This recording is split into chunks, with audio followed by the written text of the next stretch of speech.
Before I start, I want to say thank you to Karen and everybody on the ARC team for putting this wonderful event together, bringing me over from Ireland. And I'm very happy and honoured to be here among all these free thinkers and this exploration that's going on. I'll just tell you a bit about myself quickly. My name is Thomas Sheridan. I'm an artist, musician, writer, all-round kind of creative person from Ireland. And probably best known for a book I wrote last year called Puzzling People, The Labyrinth of the Psychopath, which was basically my attempt to find meaning from human suffering. And it led me on an interesting path because it took me to places I never thought I would actually go. Part of this discovery process was actually learning about things like the human brain. And that actually helped reinforce beliefs that I'd wanted to avoid all my life. I had spent much of my life working very hard to be an atheist. I had a very healthy dislike for religion, mainly because of the country I come from. And this was, a good idea for me personally. I was glad I did, but at the same time too, I was throwing the baby out with the bathwater. I was actually putting myself in a situation where I didn't want to even believe there was a spiritual nature, but it was something I couldn't avoid as well, because as much as I wanted to be a hardcore atheist, there was just too many anomalies and strange events that happened in my life. There were things like, atheism and reductionist science cannot explain the laws of the universe, why the universe has certain laws. It can't explain things, universal constants like the Fibonacci sequence and the golden section.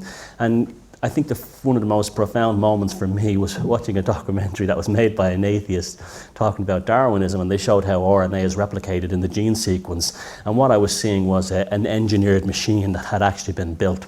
There was thought that went into it, there was research and development, and this was not something that I could believe personally came from random mutations.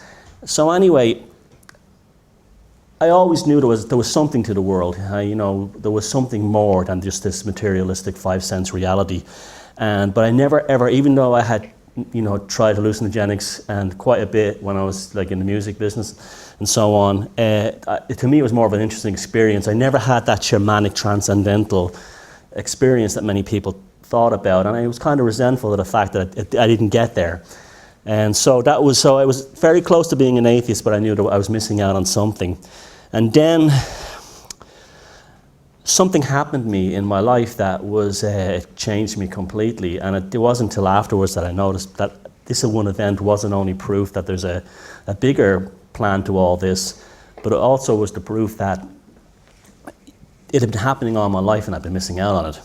Now this painting having the first slide here is what's this discussion is really about. It's not going to be about art, it's going to be about the evolution of human consciousness, because 35,000 years ago, when the development of art and language happened, was a huge leap in the human brain physically. We're going to talk about things like neuroplasticity. The frontal lobes of the human brain, the prefrontal cortex, suddenly expanded, and it was art and language that did it. And this was how our ancestors actually cut through this very densely packed quantum reality that we live in. I mean, it is an illusion. It is manufactured and perceived subjectively and objectively by our 5 senses and our nervous system.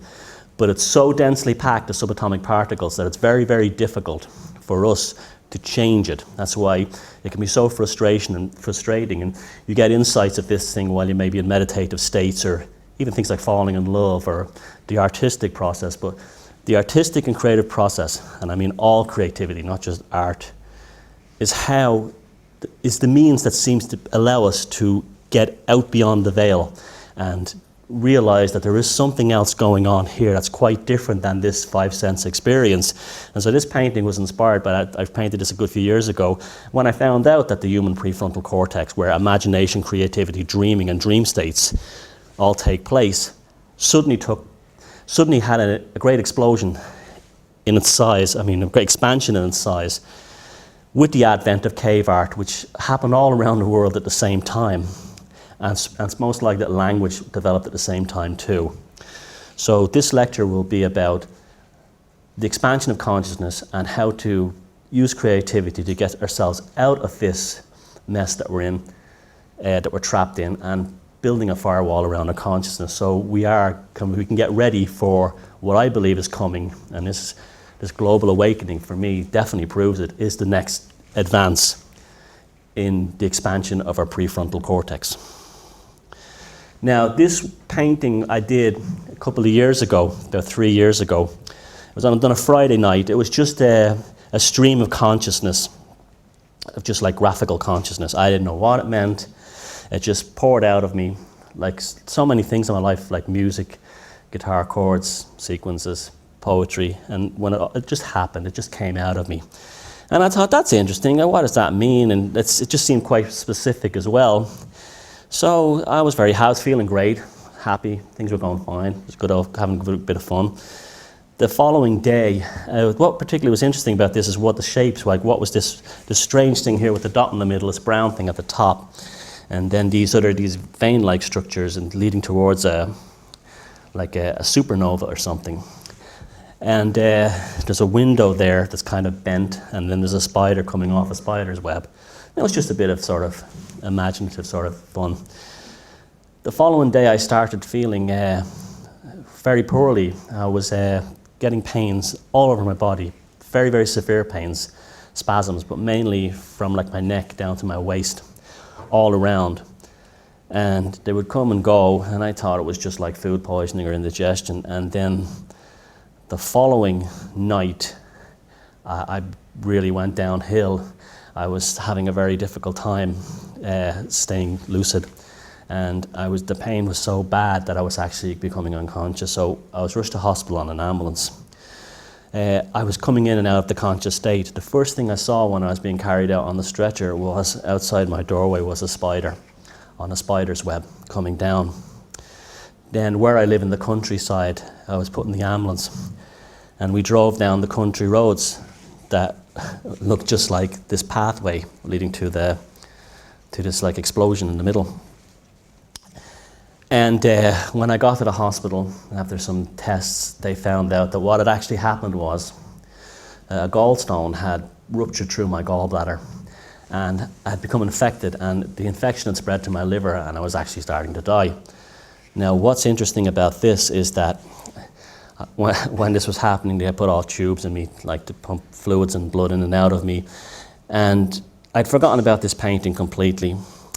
And this had happened at night. So when I got out of hospital 2 weeks later, after I had a pretty bad operation and I was cured, I got back home, and to my amazement, I picked up this painting and I nearly fell off the floor, because the red window was directly opposite my hospital bed. There was a painting, and it had a window on a wall that looked just like that, red frame with the fan light on the top. And it kept bending in the hospital because I was on so much morphine, I was hallucinating, so the painting was bending just like it is in this painting here. I had tubes coming in and out of me, just like the ones on either side of this road where the ambulance took me down. And there on the painting is my gallbladder with the gallstone right in the middle and the green infected area. And that was it. And then being this sort of I'm very sort of like sensible in a lot of ways. I don't jump on things. I said, well, it was some kind of psychosomatic event which somehow my body knew that I had a damaged gallbladder. And it just manifested that way. But I didn't even know what a gallbladder was, or what it looked like, or what it did, or that it produces green liquid. And but that doesn't explain the window in the hospital. It doesn't explain the spider. It doesn't explain just about everything about this that happened at night. Why did I paint it at night? But most important thing of all was that when I was in the hospital, I had quite a lot of morphine, and I was coming in and out of consciousness. And I was hallucinating quite a bit too as well, and I had this impression that I was now a different person. And when I came back home, I realized that what had really happened was that the physical me had remained, but the old me had died, and I'd been replaced with somebody who was very different. And that person is the guy who's standing right beside you now. And it was prophesized in this. And then I started to think myself, well, okay, is this a random event in my life? So I started looking back through my journals, my sketchbooks, I'm an obsessive diarist. I've been writing diaries and journals for years, and have sketchbooks going back, like I could fill a room with them. And indeed, it'd been going right back till I was a little kid, but I'd missed it.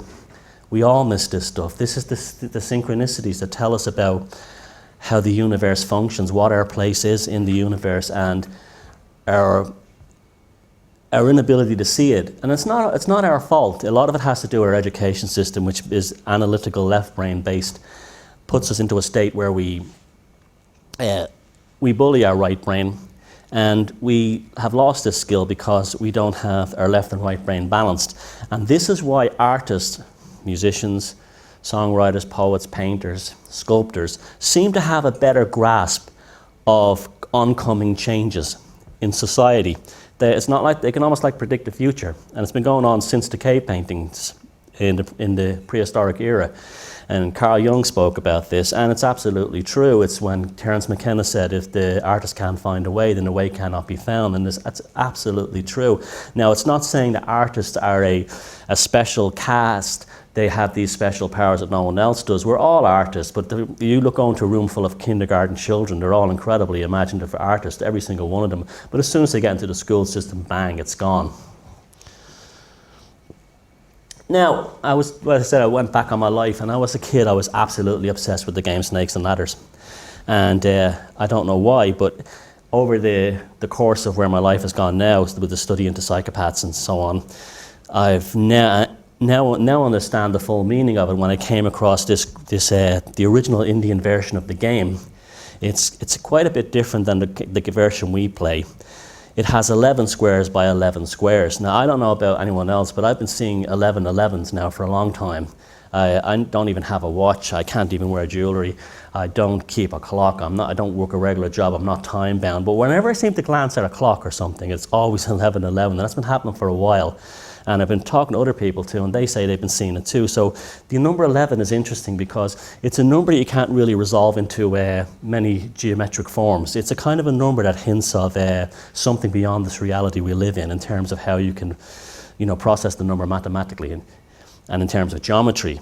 Now, the Snakes and Ladders thing is interesting. There's 11 squares by 11 squares. The snakes, when you land on a snake's head, we all know you go down. In the Indian version, what actually happens is you have a denigration of your karma. You're actually going down to lower states. So it really represents, from my point of view, the reptilian cortex of the brain, which is where my work on psychopaths took me. Psychopaths are mainly active in the reptilian cortex of the lower part of their brainstem, which is the part of the brain basically concerned with survival, attack, kill or be killed, sexual reproduction.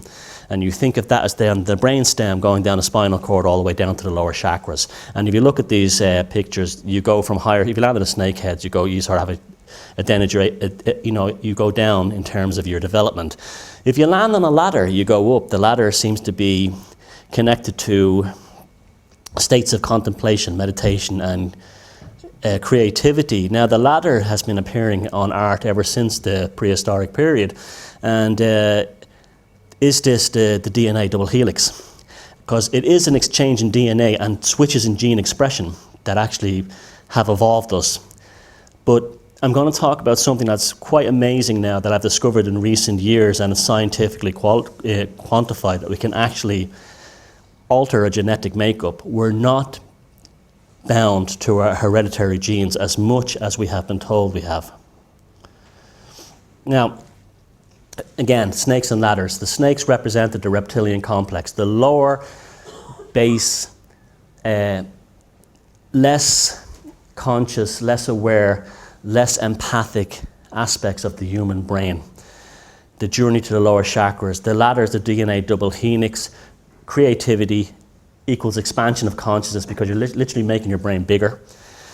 And that gives us the evolutionary drive. And it's up to us. We're not slaves to consequence and fortune as we think we are. We have a lot more stake in the outcome. But that the important thing is that we have to be very careful what we create, because what we create is what we'll get. And there's an interesting synchronicity. I was in Bath yesterday here. I went for a coffee outside that Roman spa place, and I looked up at the cathedral, and there was two ladders on either side of the stained glass window. and there's angels going up to heaven, but on both ladders there's this dude here is coming down, and you'll see he's actually almost slithering down. It's in an S shape. And so these things, these motifs, these allegories, even when they're not deliberately intended, they definitely do show up all the time, everywhere.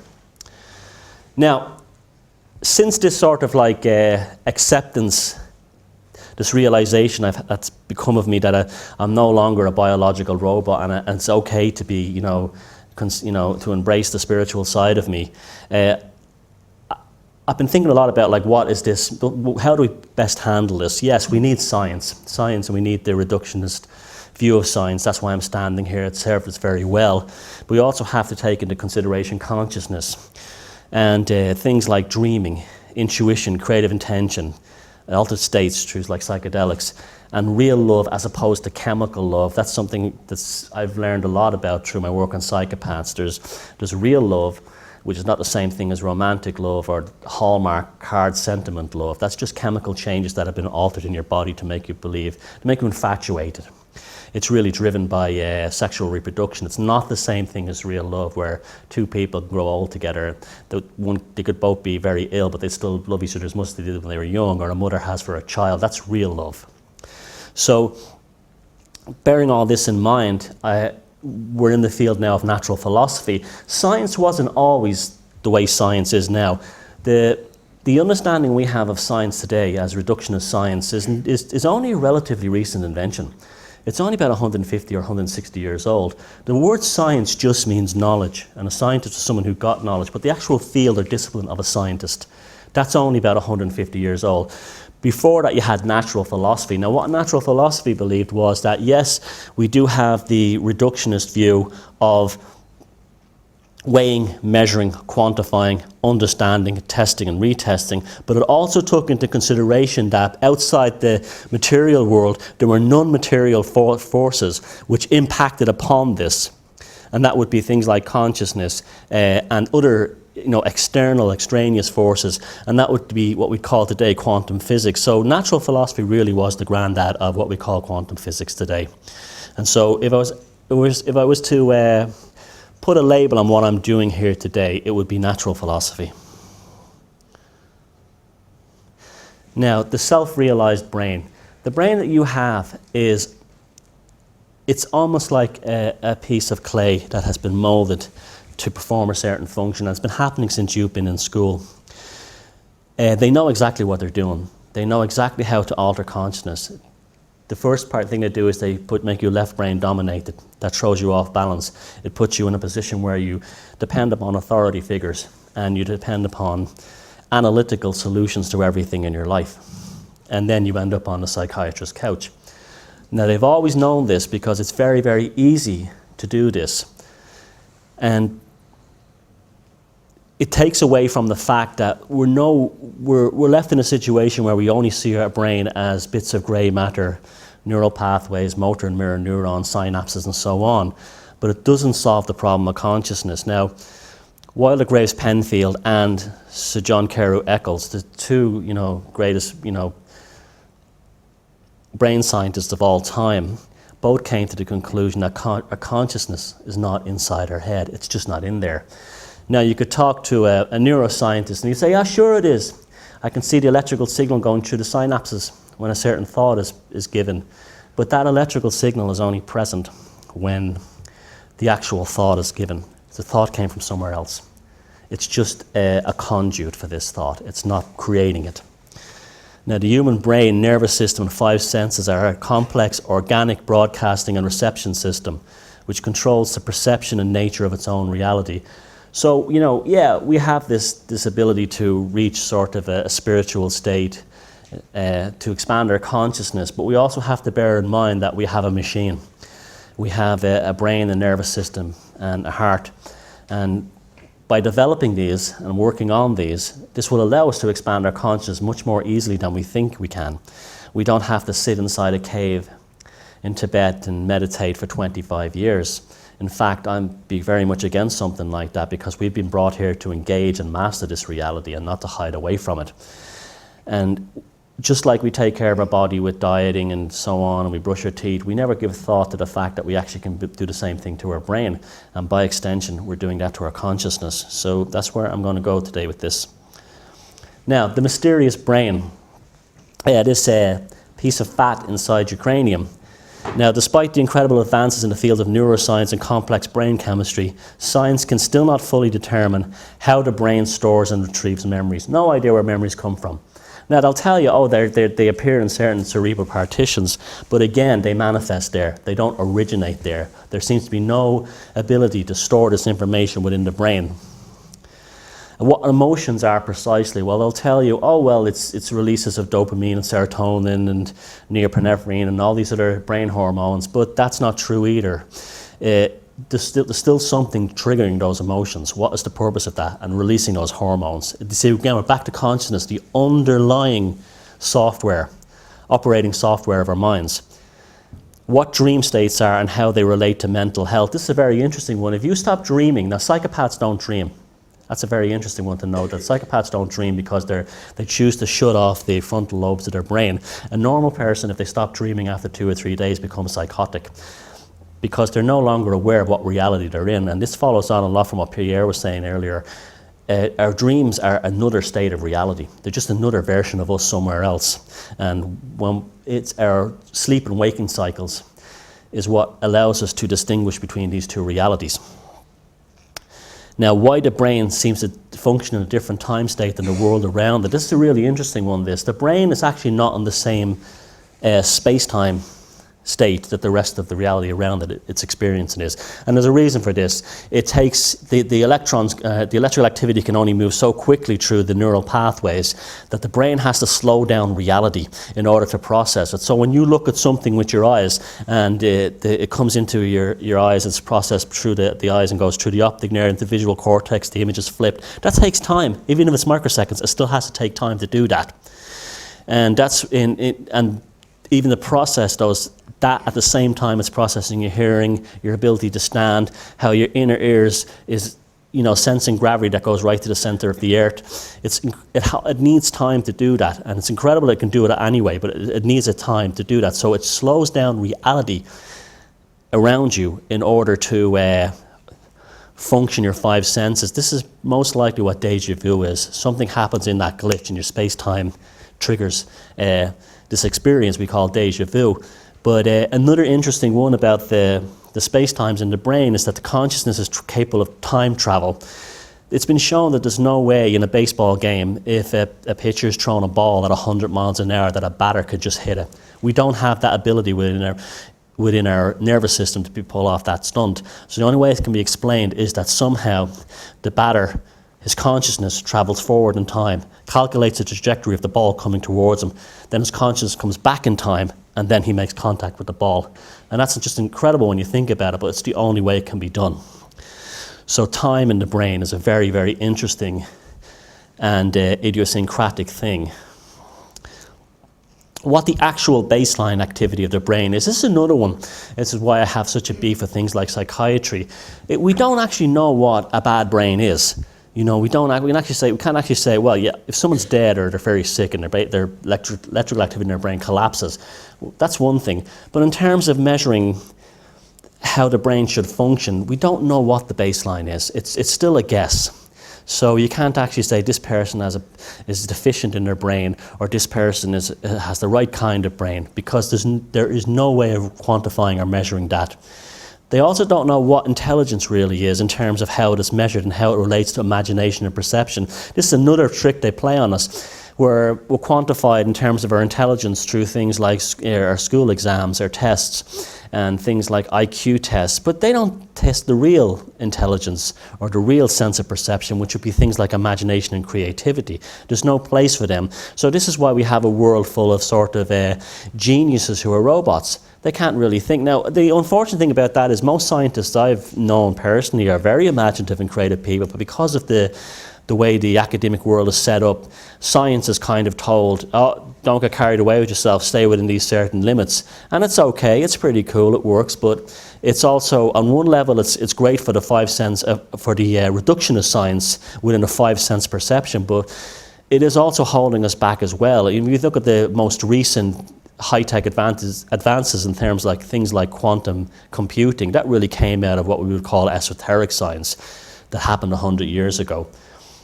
So we have to understand that intelligence has nothing to do with how many, what kind of grades your kid gets in school, or if he's a member or she is a member of Mensa. And how the specialized partitions of the brain interact with one another. This is another interesting one too. Now there's all flooding of hormones and chemicals in the brain during certain states, but they're still not sure how the different cerebral partitions talk to each other. And the obvious answer is consciousness. Consciousness is the underlying software of the brain.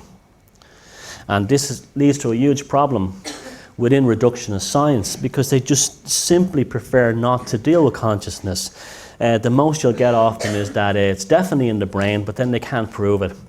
And then they'll say things like, well, we're working on it, but that's a not cop-out, because you can't then say, this is another reason why I never ever fully became an atheist, because we don't have enough knowledge of the cosmos, and we especially don't have enough knowledge of consciousness to say that atheism is a fact.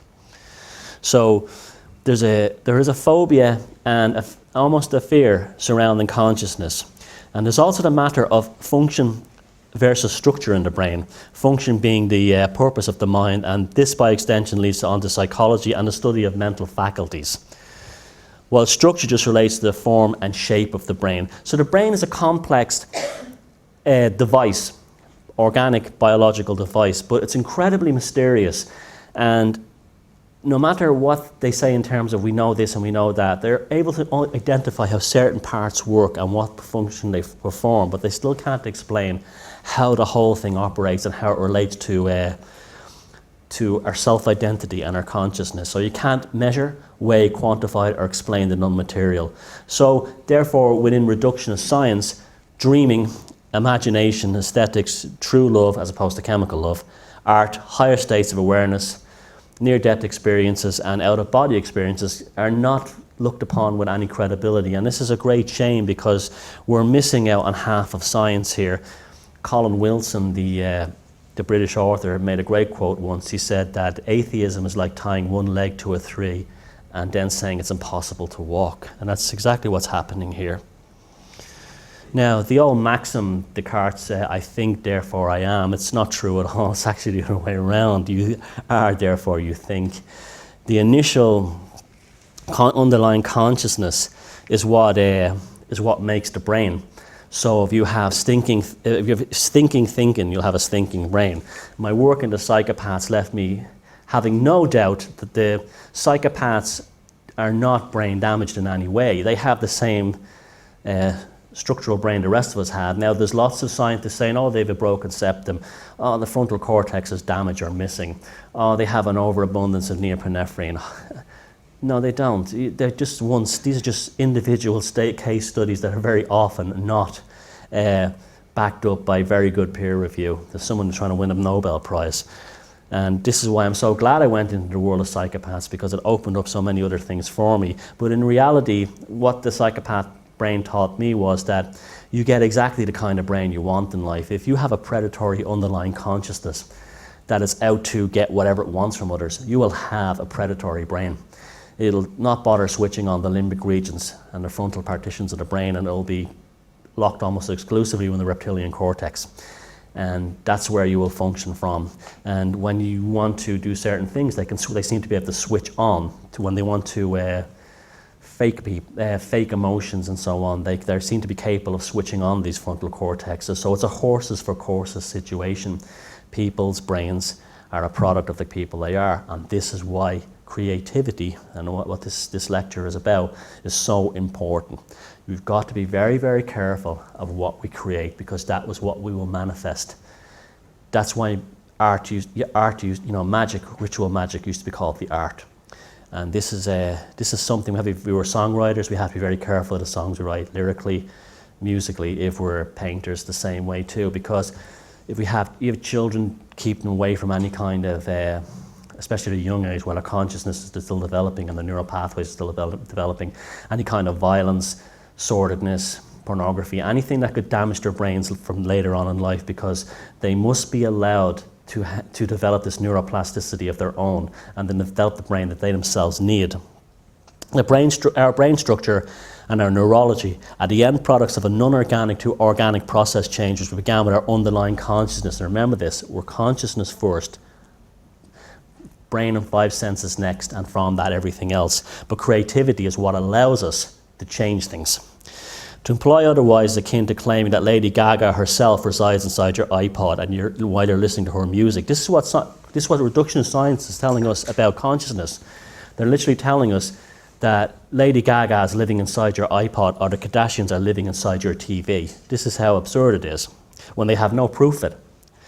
You see, this is another thing too. Darwin even said that towards the end of his life in a letter to a friend. Charles Darwin said that all you have to do with science is create a theory, and once people like the theory, then you can just spend the rest of your time just proving it and only looking at the evidence that proves the theory. And this is the underlying fault and the Achilles heel within reductionist science. They're looking for data and information that will actually validate theories, but will not actually advance the cause of knowledge and human understanding. However, the consciousness can be fooled, and they've been doing this for a long time, at least since the time of Babylon, maybe earlier, but there doesn't seem to be much evidence before Babylon for this. They use everything from religion, education, specialization of trades is another one that's very common to control people, where you have people who are amazing experts in one field but know nothing about anything else.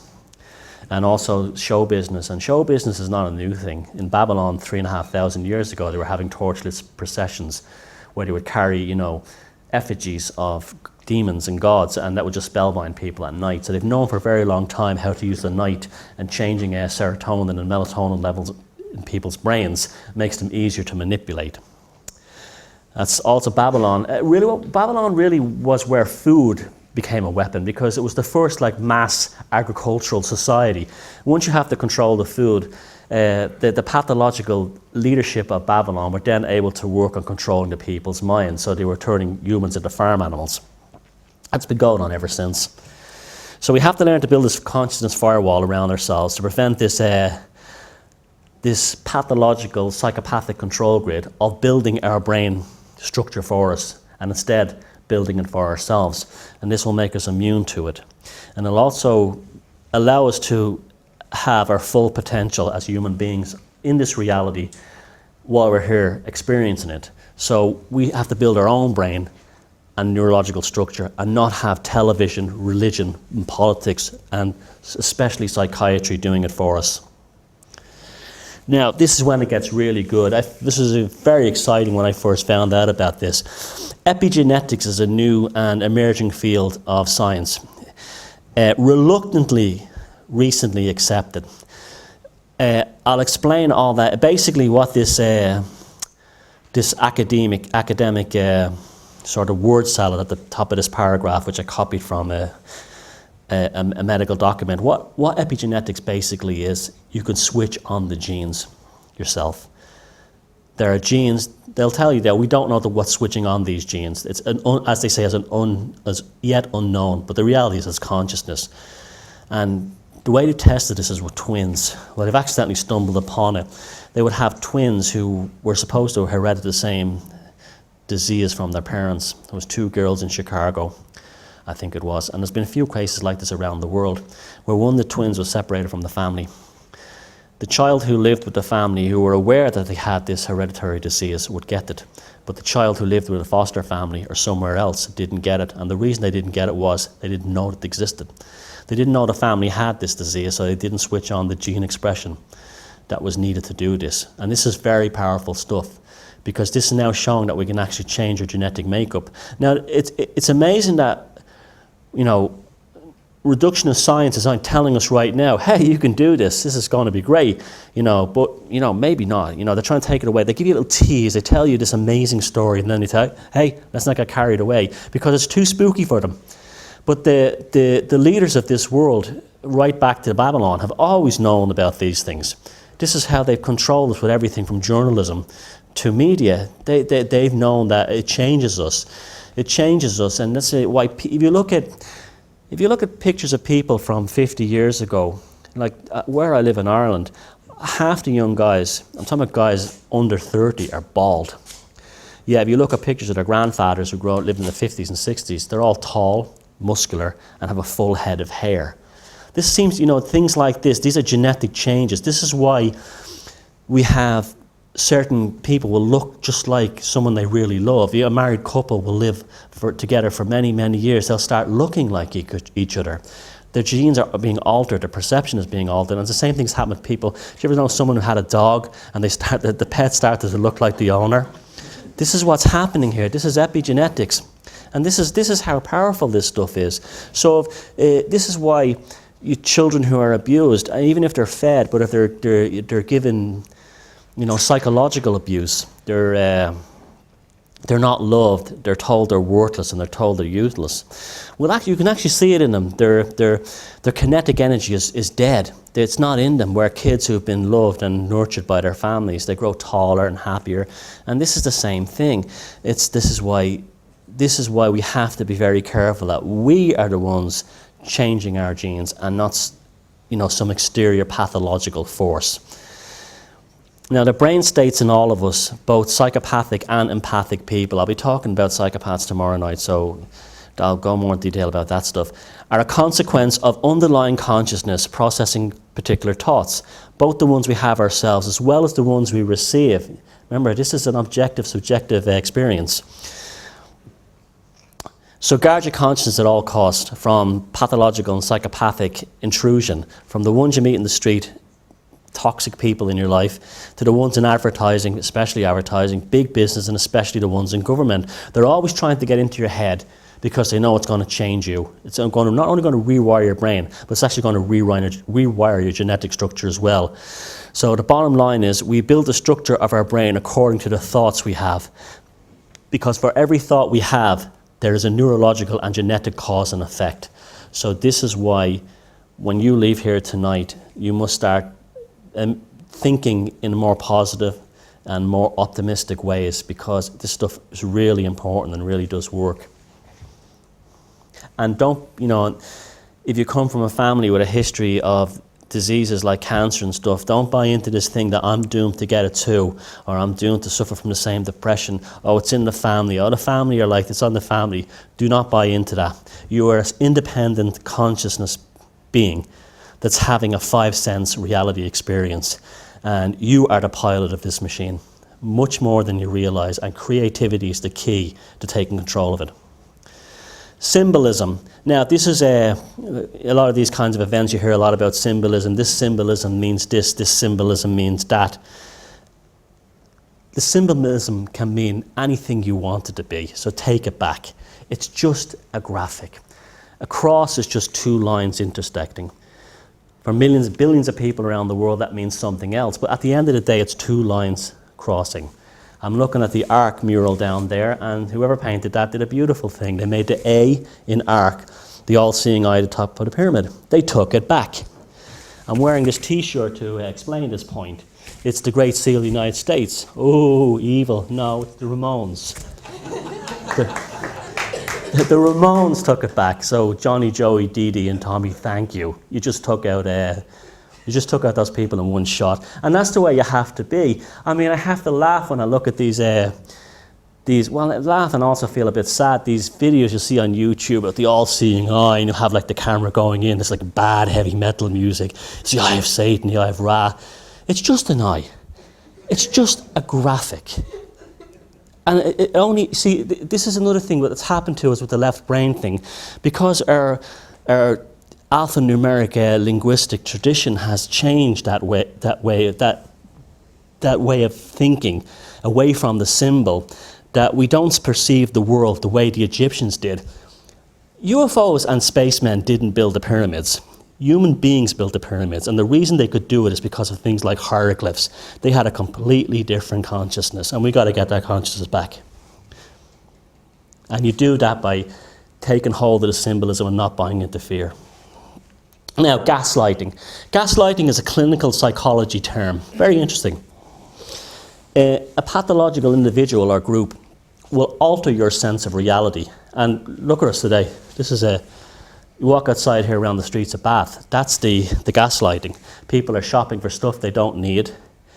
and just, going through life, buying records that they're told to buy because they're in the charts, wearing fashions, and it goes on all over the world because their sense of reality has been altered.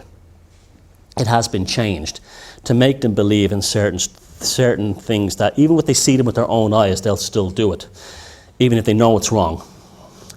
Now, in modern art, this has been particularly obvious. Ever since right to the time I was a little boy, I could never understand why. Look, when I was a little kid, I used to go into these art galleries to have a laugh because everything in there looked stupid to me, and they still look stupid to me.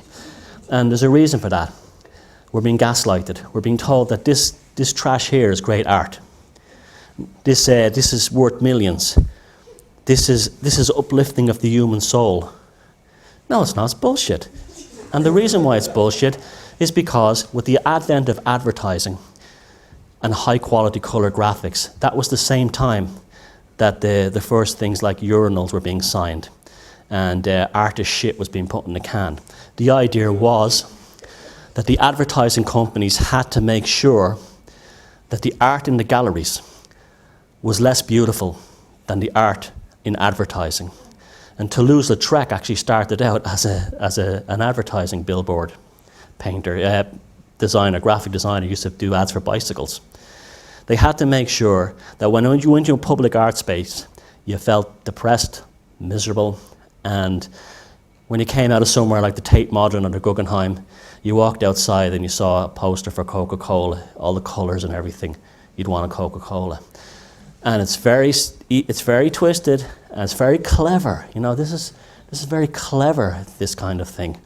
And I'm not going to remind you who the biggest collector of this stuff is here in England and what his business is. Now, this is the same thing again. That previous slide was the whole "the emperor has no clothes" kind of thing. It's going to take the rest of us to when I was a little kid and went and saw those public art galleries and saw like a few sticks on the ground and it was supposed to be a masterpiece. My initial intuitive thing, especially when I was a teenager, when peer pressure kicks in, would be to say that's a load of rubbish and it's stupid and it's insulting to my intelligence. But for a fear of being called uneducated, unenlightened and ignorant and not a person who has an understanding of art, you keep your mouth shut. And you'll find that your intuitive insight, it was always right. Your intuition never lets you down. If you went in and met a person for a business deal and your first thing was, he looks a bit shifty, and then you buried it because you wanted to be a nice person, and then he came along, he had a great, and he was all real nice and it looked like it was brilliant, and then you had the business and 2 years later he ran off with your money and your girlfriend. Your intuition was right. Think back in your life to every time you had an intuitive thought and you ignored it and how it backfired upon you, because your intuition is another sense, as Carl Jung called it, the participation mystique. It's there's something in the background. And now, intuition is another one that's like consciousness. It's still not fully understood. There's a small brain in the heart. It's like, it's a number of brain cells. It's buried in the heart here. And it seems to operate through a sort of a feedback loop, maybe through a kind of a radio signal, with the frontal lobes of the brain and the limbic regions. So this field is created around the body. So you come up a person and they give you the creeps. Or you walk, someone says to you, "Hey, let's go buy this house, or let's buy this car," and you think to yourself, you're getting those feelings for a reason. Some part of you at some level has seen, just like my painting at the beginning, the future outcome. It's come back as a sort of a memory. It's jumped back into your consciousness for a split second to warn you, but you still did it because of things like social pressures, economic status, fear of being alone, anything, a social life, and it could very often lead you down the wrong path. And also you can have the intuition the other way. You could have the sudden intuition like, that's absolutely right. And then your left brain starts going, what? And then you start inventing reasons why you shouldn't do it, right? And then you find out a few years later that you probably lost out on a lot of money, or a load of opportunities because you ignored the intuition when I told you this was the right thing to do. Now, intuition is not the same thing as impulsiveness. So you have to be, see, we always have to be consciously rational in the sense that we embrace these things. We embrace these magical moments in our lives, but we also have to be measured and take a step back at the same time, but not in a cynical, attacking, overly analytical way. It's an ongoing process. Synchronicity seems to be the best way to actually develop this skill. For some reason, when you have a synchronistic events one after the other, it definitely is part of you're on the right path. If you're not following your intuition, you're following your impulses, or you're being overly analytical, you won't have synchronistic events. This is why people who are like fundamental atheists, they don't have the gut feeling that like people in this room would have, because we're always looking for synchronicities. We're always looking for the hidden meanings and things, just like artists always are. Artists are always looking for the allegory, the symbolism, and that's what metaphor in folk tales is about. You look at the vast archive of the canon of folk tales we have going right back in history. They're really telling us what I'm saying here tonight. The warnings, actually nearly every folk tale is about warnings about psychopaths. Nearly all of them, Hansel and Gretel, the Snow Queen, you name it. But they're also telling us how to deal with the situation. So the ancestors have always known this, and they've been warning us for the longest time. And now I'm going to talk about practical things that actually get you to do this, that we can all do this. It doesn't matter if you can't draw a stick figure, you can't play a guitar chord, and you never sang a note that was in key in your life. It doesn't matter. There's lots of ways to create. You can do things like needlepoint, crochet, mosaics. Everybody has something that'll appeal to them. But a very important one, that even if you haven't got time for that, is to start journaling. I cannot stress the importance of journaling, because what's happening there is you're actually taking, especially when you're having a bad time, you're taking something out of your brain, or of your mind, sorry, and you're putting it on a piece of paper. And it's a fabulous system for getting that energy out. It's like it's almost like the intellectual version of hitting a punch bag. You're getting it out, you're processing those thoughts, and you're putting it on a piece of paper. And then it almost gives you a roadmap to how to solve the problem. And then you will exercise your shadow. Even things about yourself you don't like, you have to write them. You've got to purge your shadow. And I get such a hard time from New Age people saying, oh, I don't like that Thomas Sheridan talks about psychopaths, and it's all dark and negative. No, it's not. It's like, if we were all in a foxhole during the war and someone lobbed a grenade in, am I going to sit there and say, and hope it doesn't explode? I'm just going to get the fuck out of here, And that's what I'm about, and that's what this is all about. So, we're conscious beings underneath all this, but we're still fresh for the moment. We have to look after this thing and spend as much time enjoying this experience as possible. So, if you have negative thoughts, they're there for a reason. If you want to kill people, don't do it. God, no, don't do it. But write it down. I hated him so much after he ran off with my sister. But get that out of you, because that hatred is actually changing chemicals in your brain that will eventually burn into apathy, and you have to release those chemicals and hormones in your brain. So it's a very healthy thing to do. Like the olden days, people used to go and chop firewood. We can't do that anymore, but we can do it with journals. So also write mantras. You could write down things like, if something goes wrong, this is a learning experience. I mean, I'm sure everyone here and myself, all the things I've learned in my life that have been useful to me have all happened out of negative experiences, because it's like the flux between the crash and the elation. That's where magic happens. So we have to remember that when bad things happen to us, and that's a learning experience where we're learning how to deal with a problem so it doesn't arise again in the future. And you can always say, this is my time to shine, or anything you want. You make up your own mantra, and you write that down again and again. And a good thing to do as well is do little drawings, even if you're no good at drawings. You little figures, just because it helps to actually get the right brain working, and it also charges those symbols with special specific meaning. So also get your journals. I've meant to bring my one tonight, but I decorate my journals and everything. They're like, these are my sacred text. You should do the same. That this is my life, this is my story, and this is my participation, my roadmap contained within this A5 book or A4 book. And this is what Carl Jung was doing with the Red Book.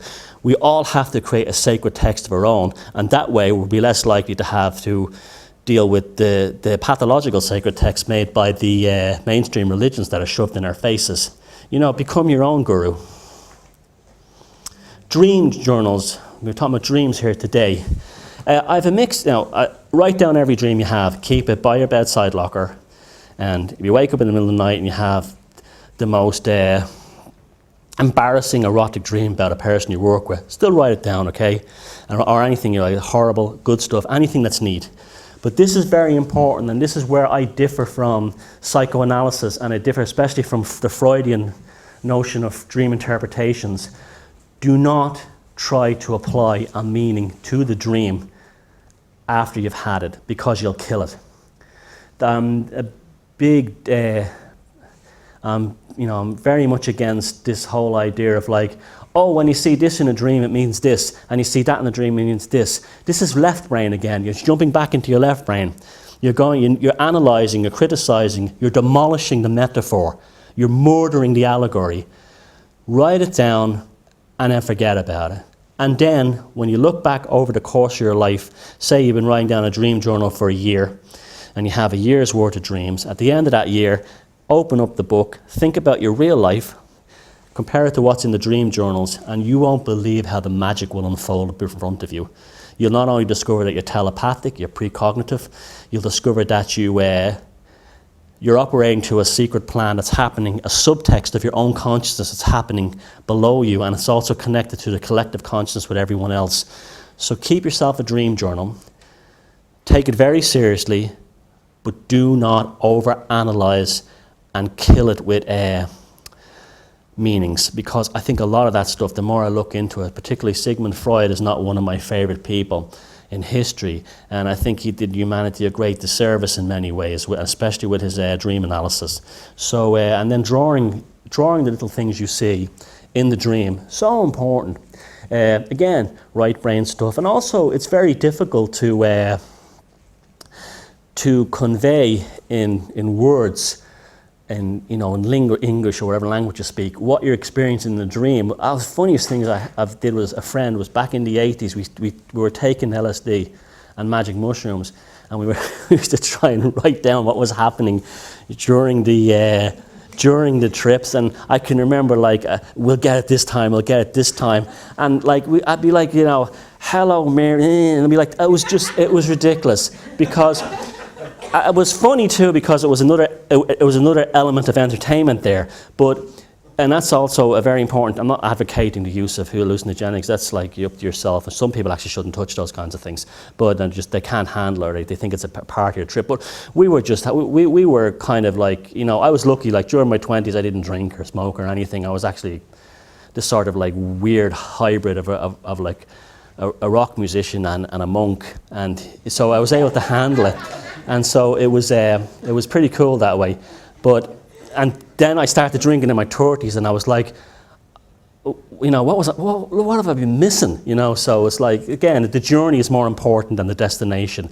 But so drawing the pictures down, I found out later was a much better way of doing it, and because then you would remember what you experienced, you would remember what you saw, and it was fantastic because it was great for developing, writing songs, or even anything. I remember I made this beautiful mosaic table once based on something like that, and it was I sold it for $1,000, and it was I thought I was a millionaire or something, So that's something to do, process these strange experiences and strange events and supernatural events as well in terms of drawings.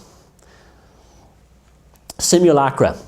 This is what they kill from you when you go to school. When you're a little kid, a little boy or a little girl, and you lay on your back in the fields and you look up at clouds, and your friends would say, oh, that one looks like a car, and this one looks like a tree, and that one looks like your grandmother's face. That's so important for developing the neural pathways in your brain, because it's a left-right brain balancing.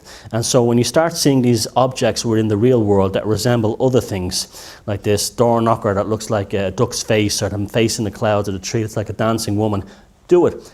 Notice it, pay attention, and keep an eye on this stuff, because what happens is you get really good at it. And it's the strangest thing happens, it almost seems to go looking for you.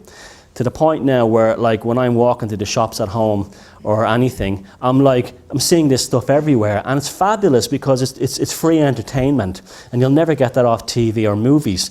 And your imagination runs wild. You feel amazing, and it's actually so healthy for your brain structure as well, because it's actually building your brain. It's building new pathways and firing, electrical activity through these synapses that may have been shut down since you were a kid in school. So, regain your childhood vision, and by looking for the simulacras, and eventually after a while they'll come looking for you, and you'll never be depressed. I'm never unhappy anymore. I don't get angry. I just don't get stressed out anymore. And a lot of it has to do with the fact that I think I'm not like boasting, but I've learned to master this reality through things like that, by regaining that vision that was taken from us when we went to school.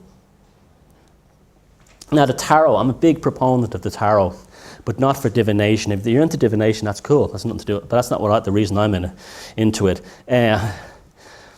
We don't have hieroglyphs anymore. And that's what gave the Egyptians a tremendous advantage. It was they had a hieroglyphical style of writing. And a few years ago, I tried to learn Egyptian and Egyptian hieroglyphs, and it was really funny. I just couldn't get it, and I was thinking to myself, oh, I'm not as clever as I think I am. I'm not as right-brained as I think I am. But the problem was the book was the issue, not me. The book was written from an academic point of view, and they use this thing called transliteration, where they actually take the Egyptian hieroglyph and they apply a sound to it. Now, they haven't got a clue if this is what the Egyptians of the first and second kingdom were actually saying. They're just assuming it sounded like this. So that automatically kills the potential of the Egyptian hieroglyph when you try to learn how to read them. You start reading them like you're reading English or French or German or any other language, and it kills the feel. When an Egyptian person looked at a frieze of hieroglyphs, they did not go, it wasn't like a shopping list. The full impact of all the glyphs, all the graphics, including the negative spaces around them, was a charged device that actually impacted upon their consciousness. So instead of them reading in a left to right down a page, analytical way, the thing hit them all at once. And all you have to do is look at the monuments of the Giza Valley, what these people built, the technology that they were capable of, because they had a different level of consciousness, because they processed language and writing very, very differently. The tarot today is the way of getting that back. I use the tarot all the time in everything from like writing stories to writing song lyrics. I'll lay out a spread of cards, and that gives me a narrative. And I will look at the symbols, contemplate the symbols, and suddenly my brain is working in a very different way. Like this slideshow today, that was developed from a tarot spread. I laid out the cards, and then that showed me how to get through it, and that's why it suddenly was more fun for me rather than daunting. And it's a very useful device because you're thinking in symbolism. You're not thinking in literal alphanumerical terms. This is another reason why, like, people who, like Jewish friends of mine who speak Hebrew, they're very good, very clever at solving problems. That's because they've learned Hebrew when they were in school, when they were studying for their bat mitzvah or mar mitzvah, and they would learn how to read in a different way. Chinese people would read Mandarin. You find it very good. Japanese, any language that has is more closer to a pictorial development and how it's structured compared to an alphanumeric gives you an advantage. So, if you didn't grow up in a tradition where you had a language like that, even Irish to an extent is not very good, although orally it's brilliant because it was an oral tradition. I find speaking Irish very difficult, but I can read it no problem in a paper or on the newspaper or whatever, and I resent that because it should be the other way round. And the reason why I'm no good at speaking it is because I learned it through the alphanumerical system. So it's really just like this word means this grammar structure means this, and it kind of robs you of the magic of those languages. See, this is why native cultures didn't write down stuff. You see, we're told by the Romans, the Gauls were a backward people, the Teutonics were backward, blah blah, etc., because they didn't have a written language. Well, in many ways, an oral tradition is actually better because you can actually convey information and protect it. You can say, well, one guy would change it to another. No, it's much more easy to censor information by changing a book in a library, changing them in a library. But if you have thousands of people, have all different language, all speaking in an oral tradition, it's very difficult to change that. So the oral tradition is very underrated in terms of how intellectual it is. It doesn't like Native Americans would have never put down laws in books. They would consider that a sacrilege. So because when you put a law into writing, you've actually sort of defiled nature and the natural order of things. So we also, another thing you have to be very careful of, how you engage with the judicial process and so on.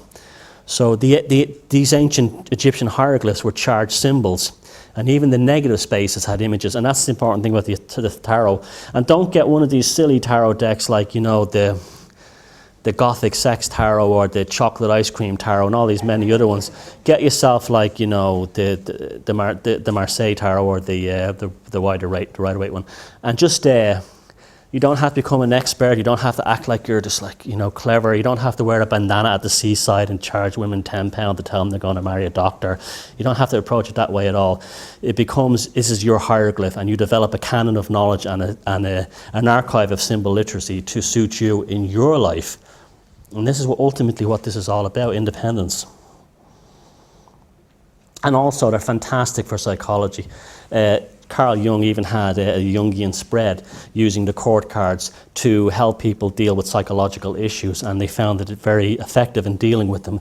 So you don't have to take Prozac or Xanax or Ritalin or any of those drugs that have a HCl prefix and burn to your blood-brain barrier, and they eventually melt the neurons in your frontal pathways of your brain. You can actually lay out a few cards on a table and think about it and say, yeah, there's something about the actual symbol. There's something about the actual graphic that is easier for us to deal with. And they know this. And that's why we have red tape, small writing, little print at the bottom of forms. It's to deliberately frustrate us, to put us off balance and not make us think clearly. Doodling is another one. I'm a compulsive doodler. I'm always drawing, even if you're no good at drawing, even if you just follow a line, because you never know where that line is going to take you. This is the whole thing of the labyrinth too. That was why I picked the motif labyrinth for my book. The idea of the labyrinth is the unknown journey in and out. The line on the pen and the paper does that. I always try to doodle things, write things down, make observations, and then draw little pictures around them. It's very empowering. It's very relaxing. It reveals itself in time, just like a dream the dream journals. Over time, the real meaning will come through, and it's again, you won't need a therapist. And it's also very good for breaking habits. If you're trying to give up smoking and stuff like that, or you have a habitual thing, you can grab a journal or something like that. That's why years ago it was knitting. People would knit, and knitting seems to be coming back again. So things like that. Knitting is actually a very, very good one. That would probably, if you didn't want a journal, knitting would be a superb way of getting around that. But the journals should become your own sacred text. They don't have to mean anything. They don't have to be good. They don't have to be, they don't have to be perfect. They don't have to even mean anything. So that's another thing too. You don't always have to look for meaning in everything. Sometimes many things don't have any meaning at all, and that's cool. The symmetry of nature. The observation of nature is very important as well. There's understanding how things look, how they work, and how they unfold. Like I said, the thing that stopped me from becoming an atheist was actually noting how you could have a simple, organism at the bottom of the ocean that would have the exact same mathematical and geometric structure as a spiral galaxy. There's a plan here. There's something going on. It's probably consciousness. Our own consciousness is probably, I'd nearly bet money, is probably creating this universe from within us. But the understanding and the grasping of these notions within nature, it humbles you. It makes you realize that there really is a plan to all this stuff, and you're a part of it. And see, this is another reason I don't like these environmental movements. They have this notion that there's humans, and then there's nature. And that's because the pathological types, the psychopaths who are in charge of this world, they're trying to make us believe that we're some kind of bacteria that's against nature and damaging nature. But when you start looking at how nature works and understanding it, and I'm not talking about watching the Discovery Channel or Animal Planet, I'm talking about getting out there and walking in the fields and just looking, noticing how the daisy opens and just becoming aware of the seasonal cycles, things like that. Even walking around your bare feet. You'd be amazed how much that can actually change things. Go outside and walk in the country in your bare feet. You actually, remember all the nerve endings in your bottom of your feet, they're able to detect something from that. And suddenly you're no longer this horrible human being that's destroying the planet, but you're actually a part of it. It's part of you. And you have a mutual respect that's not based on a win-lose situation. It's based on the fact that this magnificent planet that we're living on is just like a wonderful thing that we've manifested here. And don't let the environmental movement exist nowadays. Like, I used to be a member of the Ecology Party in Ireland, and we started out like protesting factories that were dumping, heavy metals into the streams and rivers. And then somewhere along the late 90s, these individuals started entering in that had a very different agenda, that had nothing at all to do with ecology, and it started to change towards a sort of a philosophy based on the idea that humans themselves are a pollutant. And that's not true at all. And the more you observe the symmetry of nature, the beauty of nature, the Fibonacci sequence and how it appears everywhere in fruits and everything, you don't have to overanalyze it and sit there and say, oh, it has this ratio, and it's not like that at all. It's a beautiful thing.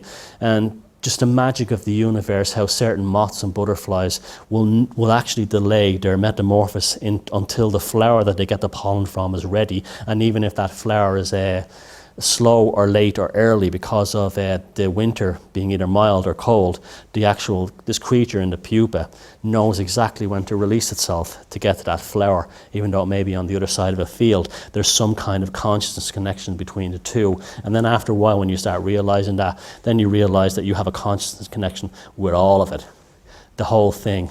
And that's very, very empowering. And again, we're evolving. You're not devolving. The spiral is a good one. This is a painting I did a few years ago when I visited Newgrange in County Meath in Ireland, which is this amazing megalithic structure.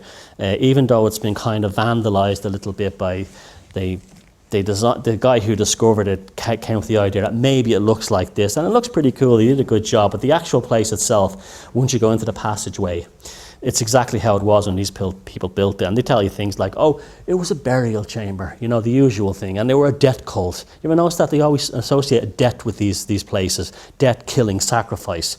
And yet they haven't got a clue if it's true or not.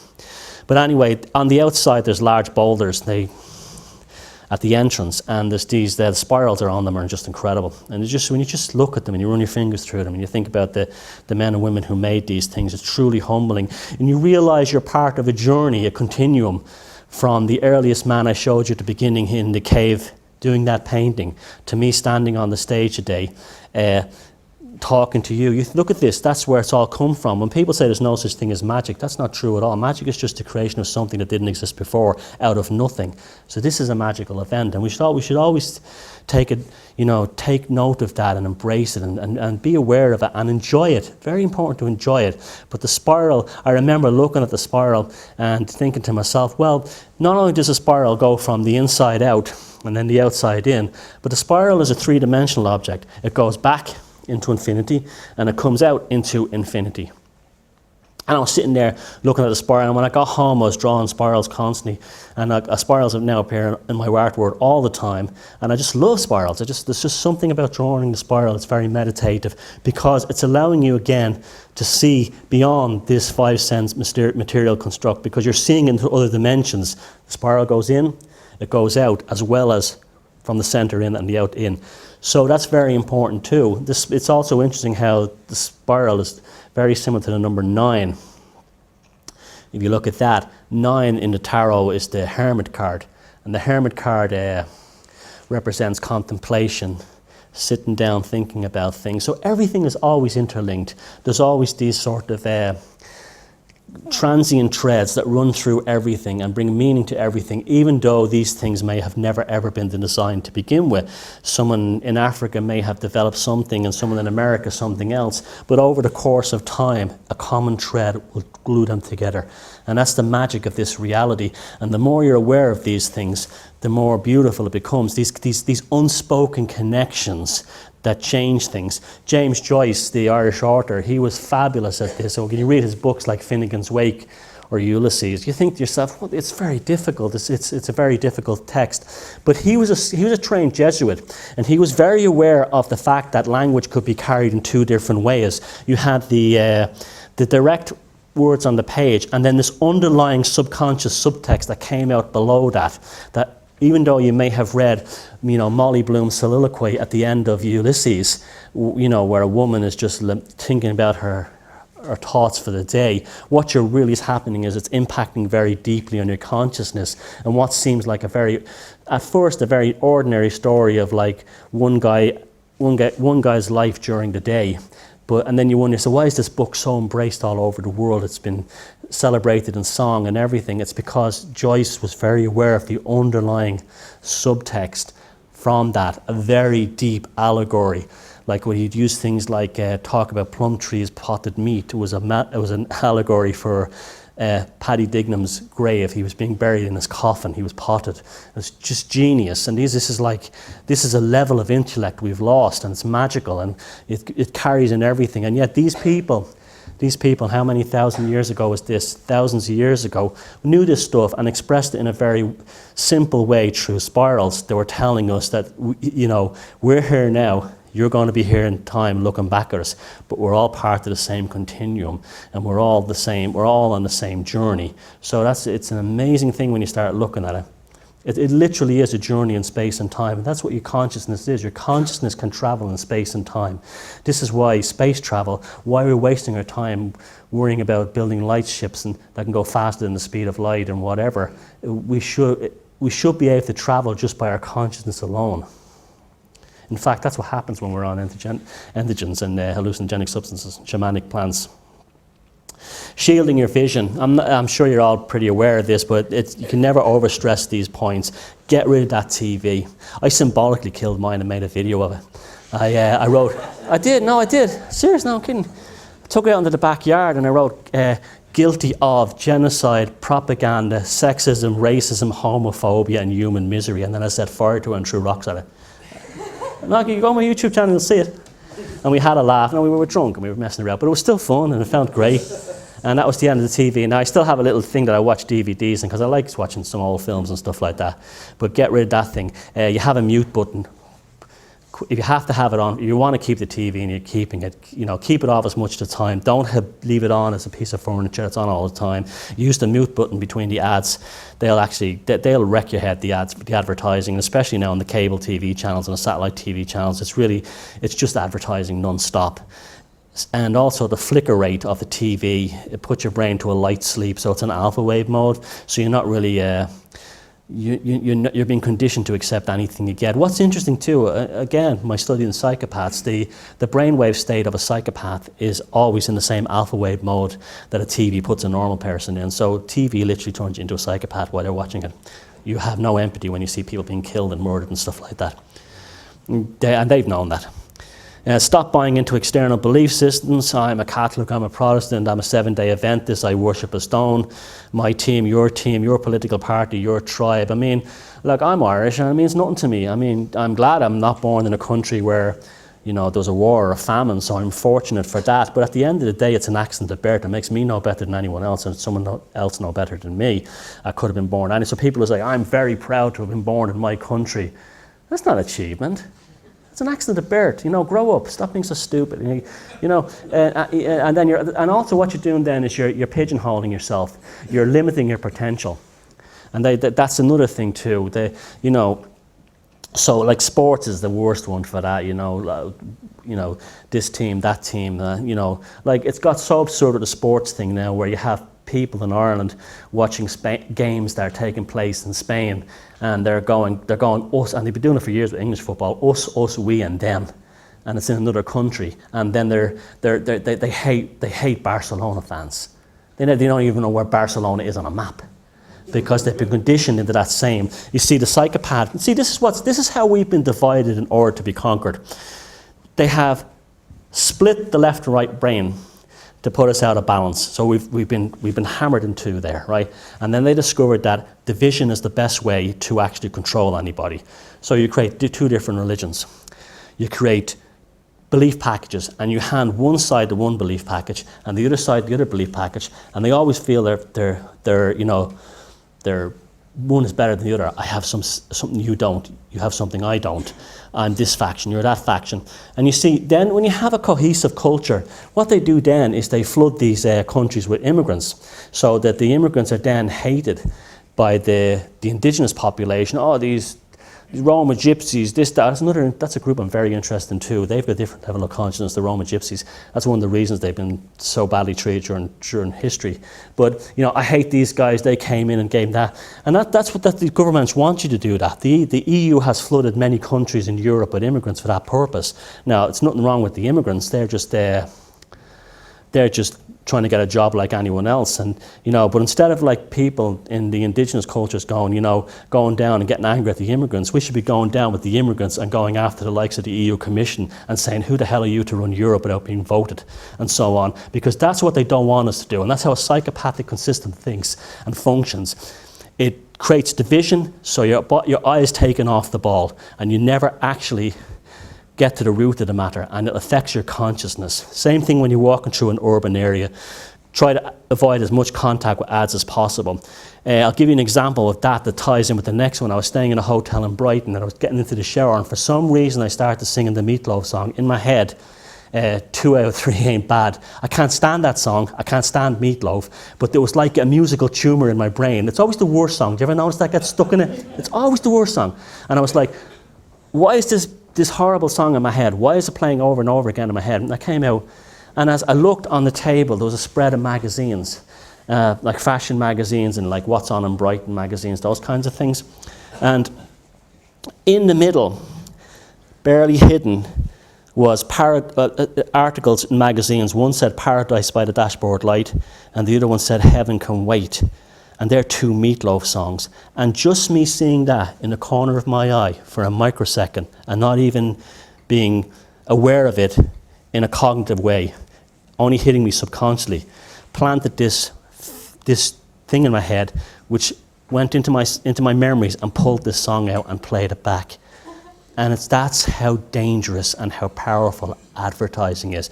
This is why you have in religious traditions like the Stations of the Cross in the Catholic Church, or the repeating of prayers. I was talking to a friend recently. She has a lot of problems in her life, and she was suffering from post-traumatic stress disorder. Someone suggested that she should say 200 Hail Marys.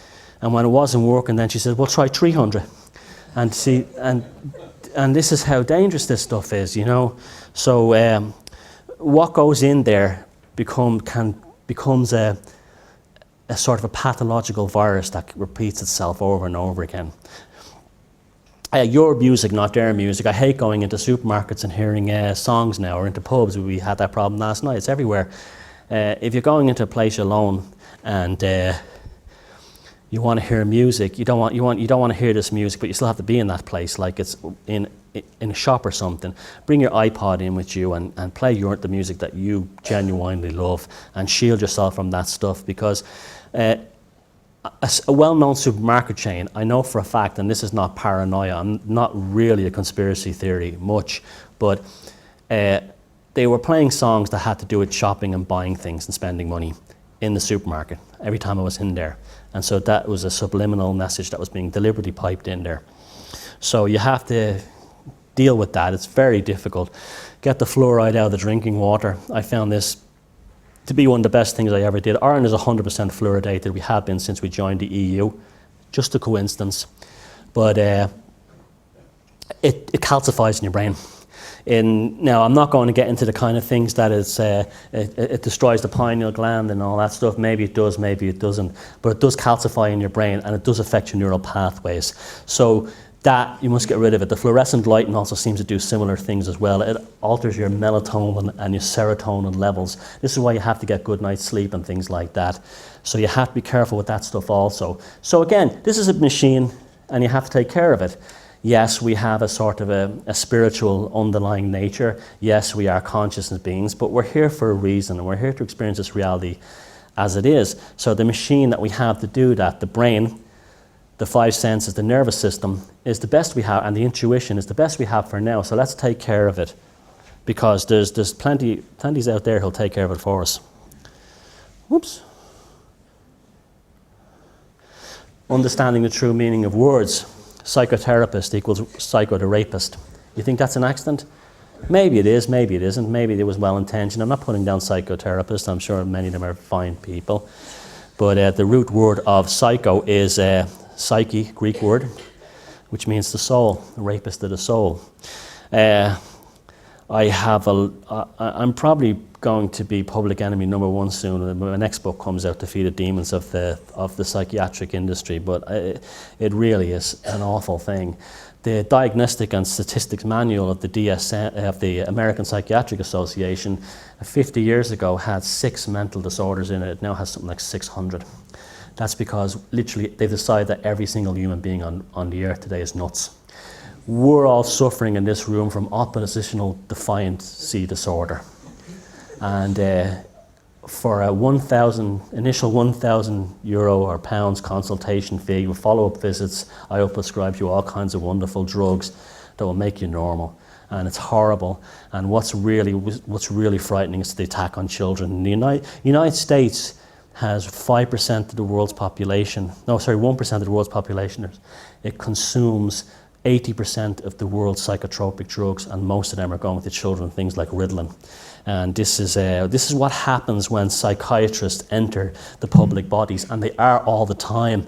There's a big push now. They're like a virus that's infected our schools, our public bodies, everything. They're everywhere. And this is a science that has no empirical and objective peer review of anything it does.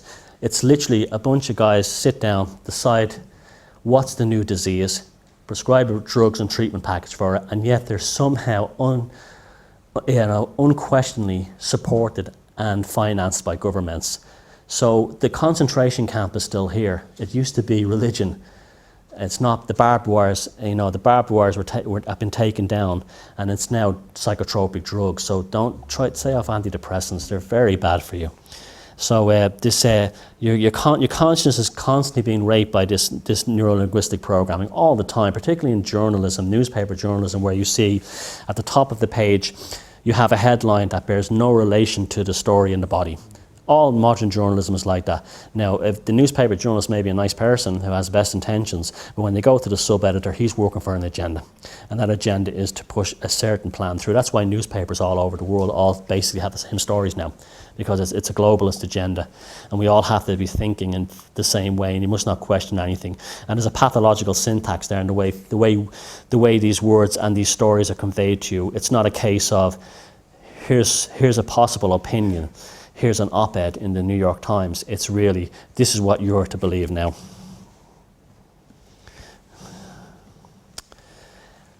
Building a firewall around your consciousness, because remember, it is a virus we're dealing with here. And the reason we have to get rid of this virus is because we can actually start creating the reality that we need going forward. So stop reading glossy magazines, commercial magazines, and like I was reading them the other day and I didn't even know it. That's how powerful they are.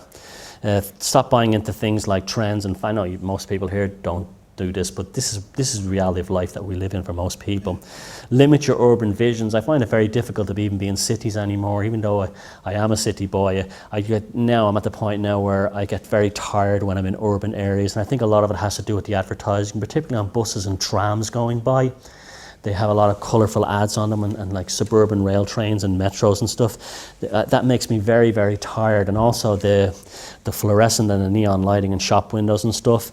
And it's because it's sapping your energy. It's like it just sounds like a vampire kind of thing that's going on. And that's to stop you from having the ability to make rational and intelligent decisions. It's what creates things like impulse buying and so on. Again, the fluorescent lighting, get rid of that stuff. There's no, apart from the fact that these bulbs contain mercury, they're not an improved technology over incandescent light bulbs. And if you don't want to use incandescent light bulbs, there's lots of other things like halogen bulbs that are actually contained within the vacuum, and they give the exact same light, and LED bulbs. But even better things is like lighting candles and stuff like that. That can change everything. I do a lot of my painting and a lot of my writing using an oil lamp and candles and a fireplace, and it's a completely different shift in consciousness. It's actually quite beautiful and relaxing, and I'll do all my best work that way. But from years I spent being in offices, when I worked in Wall Street and a few other, as a graphic designer, and in investment banks and advertising companies, you can't think in a creative way. You think in a sort of a pathological way. There's something about the fluorescent lighting. It's very unnatural.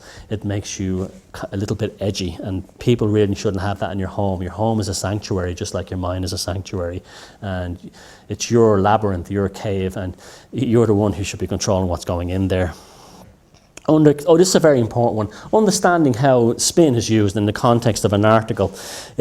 When you read an article that says, like, this will happen next week, or that will happen tomorrow, or they have discovered that this is a fact. Replace the terms with maybe and could be. Have this may be a fact, this could be a fact. It's a possibility.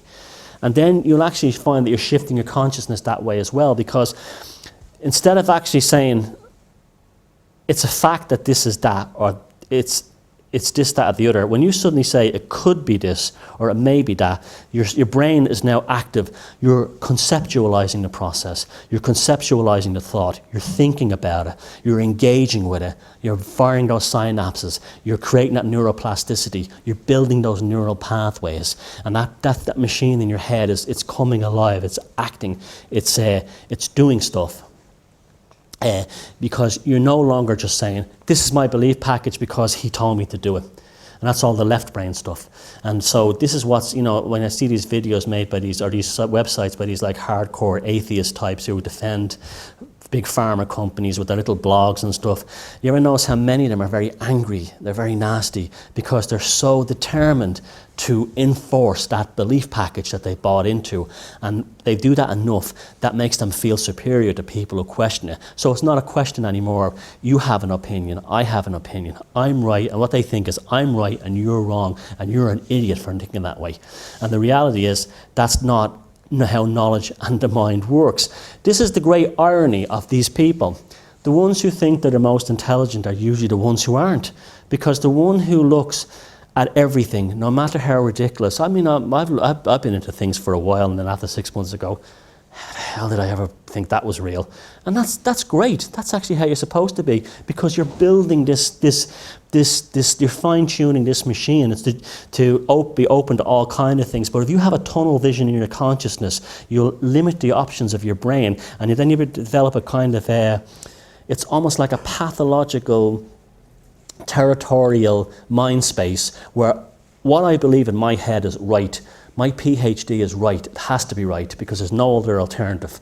Because I'm in debt now because of that PhD, my student loans, and that's not helping you. That's not growing yourself. That's not growing your brain.